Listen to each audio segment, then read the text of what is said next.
Hey everybody, welcome back to Pixel Junkies. Today I'm looking at FORZA Motorsport 6, Microsoft's premier car game exclusive to the Xbox One. FORZA 6 intends to make good on all of its predecessor shortcomings. As a result, it boasts a ton of new features and nearly double the content. Right out of the box, the first thing to drag me in was the music. Since the days of FORZA 3, Turn 10 has always graced their games with beautiful original scores that define the experience. FORZA 6 is no different. Once you finally decide to press start and elbow your way through the tutorial, you're shown the new career mode, or Stories of Motorsport as the game calls it. It takes you, in usual fashion, through the ranks of motorsport, giving you a little history about each facet of racing with a series of gorgeous cutscenes along the way.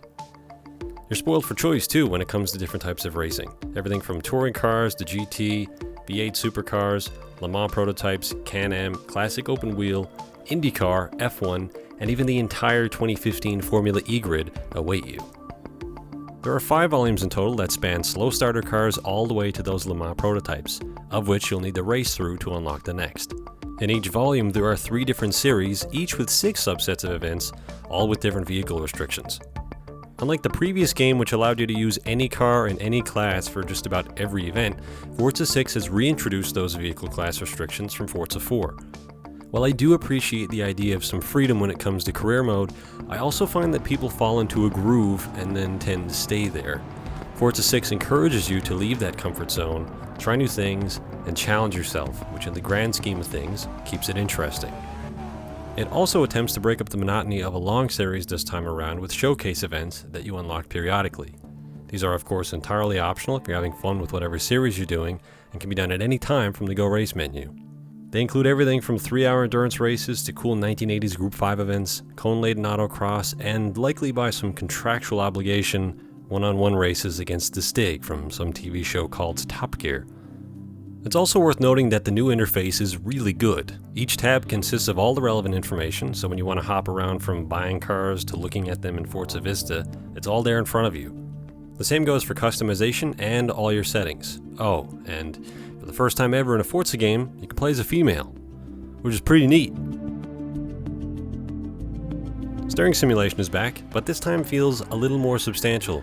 It's difficult to put into words exactly, but cars feel a little heftier and more robust now. It's quite enjoyable. I've noticed that some of my favorite cars to drive from Forza 3 and 4, like the LFA and the Zanna Cinque, have returned to their former awesomeness. I'm not exactly sure what happened there with Forza 5, but normal service appears to have been resumed. There's also a ton of new tracks in the game. Famous places like Monza, Brands Hatch, Daytona, Watkins Glen, Lime Rock Park, the remake of Rio de Janeiro from the original game for their 10th anniversary, and the return of Hockenheimring from Forza 4. These locations add a lot of much needed variety to the career mode and craft a much more immersive flow from race to race. It also helps that they're good racetracks. Drivatars make their return from Forza 5 and Horizon 2, and yes, they're still terrible. I can't for the life of me work out if people are really that bad at driving or if the Drivatar system is a massive piece of dog shit. Either way, it's in desperate need of some upgrades, and fortunately, Turn 10 have listened and given us a limit aggression button. But I'm sad to say I'm not sure it does anything. Cars still pile up 6 abreast in the corners, shoot off into tar walls, and ram you off the track for no reason whatsoever. This, I think, is a good excuse to introduce flags. Yellow for caution, blue for slow cars to move out of the way, and black for idiot drivers to get disqualified. Or at the very least, add an additional option to prefer or avoid certain drivatars. I'll be the first to admit that climbing your way through career mode with your friends' gamer tags bestowed above their actual cars is very cool. It's also very cool when your friends are decent drivers and their drivatar, for once, reflects that, before they fling off the track into a tire wall. It's not a huge problem, but it definitely detracts from the simulation. For fans of multiplayer, there's also a new time-based hopper mode called Leagues. Every few days, Turn 10 introduce new leagues for you to try while older leagues get locked out. This helps keep the multiplayer community focused and in line with the rest of the game, keeping things varied. Of course, if you just want to mess around with your friends in a custom lobby, that's still there too. You can now tune your car from the race menu, and test out your tune in pre-race practice. This has been a long time coming, but is still unfortunately missing any sort of qualifying, which means you'll be starting from the middle of the pack every single race, unless you're using a mod card. Mods are a new addition to the series and act sort of like burn cards from Titanfall. There are 3 kinds of cards in total: boost cards, which are single use only, and crew and dare cards, which are unlimited use.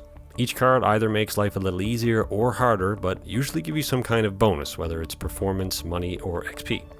You can get mod cards by leveling up, maxing out your affinity with the manufacturer, or by purchasing them with in-game money. That's right, in-game money. Nothing requires you to spend real money, apart from the game itself, obviously. Also, while on the subject of a new tune and practice mode, it would be nice if cars in my garage that are eligible for the event I'm currently doing were selectable somewhere from this menu. As it is, you need to quit out into a load screen, go into your garage, pick the one you want, then head back to the race into another load screen. It's not a huge problem, but it's just enough to discourage me from driving a different car, and in a game that promotes variety, this seems like a no-brainer. Speaking of saving some time, race end screens can now be skipped, much to my enjoyment. Taking a page out of Horizon 2, you're no longer forced to sit there for just shy of a minute looking at the money and XP you've earned, especially when it stops a pixel width away from the next level. It still does that, of course, but it's a little less agonizing now. Once you do level up, you unlock a prize spin, where you can win new cars, money, or as I mentioned before, mod card packs. Like previous games, you can import your designs from Forza 5 and Horizon 2, which means you'll save a lot of time from remaking the same stickers and paint jobs again. But wouldn't it be nice if we had the ability to import custom JPEGs and PNG files? As in-depth as the vinyl editor is, it still lacks a key number of styles and shapes that make something I could do in Illustrator in 5 minutes a day-long affair. I know people in the community pride themselves with their amazing paintwork and vinyls, and that's great, but think of all the possibilities that real software could bring to the table, and think of all the time that everyone would save. Molasses pits, as I call them, which slow your car down and prevent you from cutting corners, are now completely gone. In their place are immovable tire walls, which is fine. Previously, accidentally running wide on the exit of a corner would pull you into some otherworldly gravity well and redundantly penalized you for a mistake that fooled up your lap anyway. Plus, now it's hilarious to watch stupid AI trying to be cheeky around a corner and then eliminating themselves from the race. And on a quick side note, it would seem that any and all Kinect integration has gone. There are no voice command shortcuts, no Kinect-based driving or achievements, and no head tracking.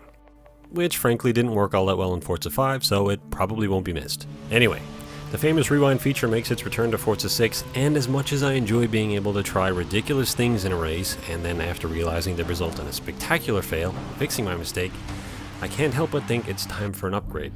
Codemasters have in recent years done a similar rewind thing, but allow you to pinpoint where you'd like to resume the action.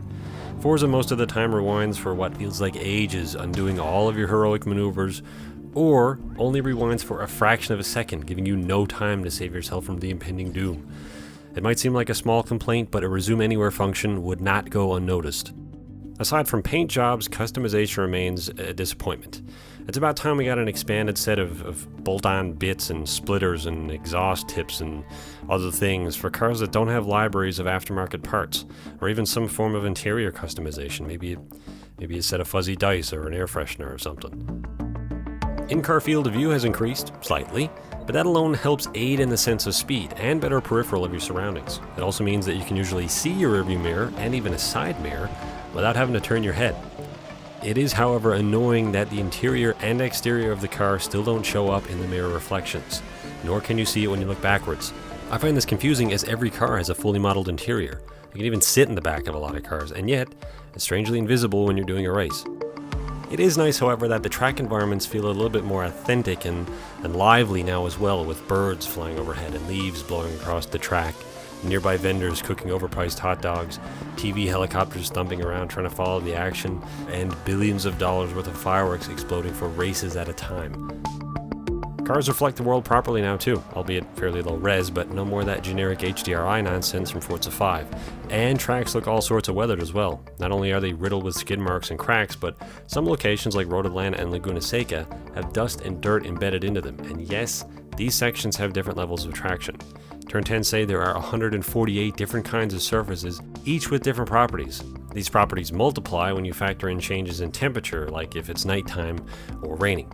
And seeing as we're on the subject, nighttime racing makes a return from the original Forza Motorsport, this time with fancy dynamic shadows. These shadows are, however, only cast by other cars. Environment objects remain unaffected. Not to detract from it, of course, blasting through the German countryside on Nordschleife or the county streets of Le Mans are both incredibly exhilarating and visually striking. The same can be said for doing a race in a downpour, and on top of all the new features and additions, this one has to be the poster child. When the heavens open and the droplets start to fall, tracks get a good soaking. Turn 10 have actually gone around to these locations and determined where water would gather, apparently in the most inconvenient places possible, which means in the wet, you'll have to change your racing line, or fear hydroplaning epically into a spin and then into a wall.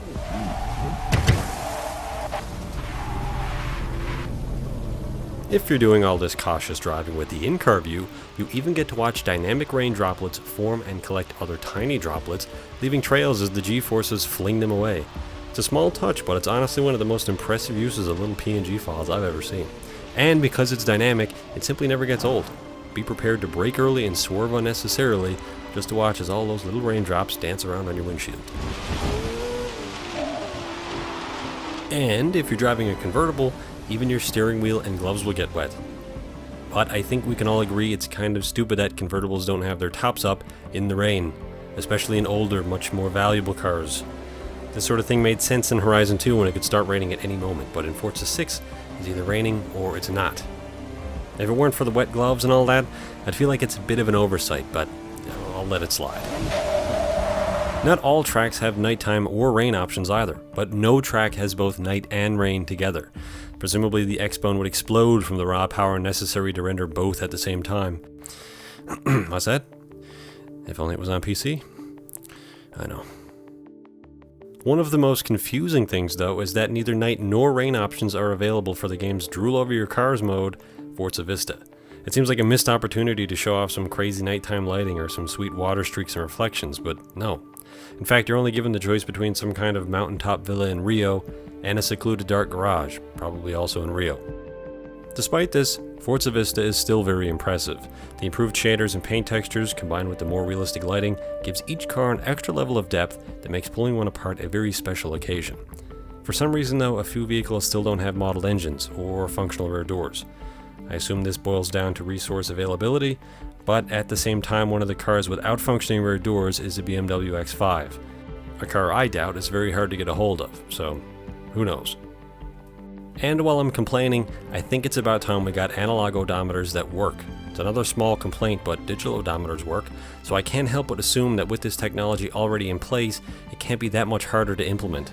Also, digital clocks display your real-world time, not the in-game time, which is cool, but makes driving around in the middle of the day with midnight displayed on your clock a little weird. To wrap this thing up, Forza Motorsport 6 is a very good game that expands on the boundaries set by its predecessor. It's a fun experience that, unlike 5, feels whole. It has plenty on offer in all variations and caters expertly to a broad range of gamers. With plenty of new aids, features, and content, Forza is more approachable than ever, and will probably teach you how to be a better player and encourage you to challenge yourself. Year after year, Turn 10 hone in on their vision and continuously craft more details with more potential. And while it still has plenty of room for improvements, its accomplishments certainly merit a new title. If you're interested at all, definitely give it a try. Thank you for watching, and if you'd like to see more reviews, feel free to like and subscribe. If you don't want to see more reviews, then don't do anything. Just sit there. Just gonna sit there, huh?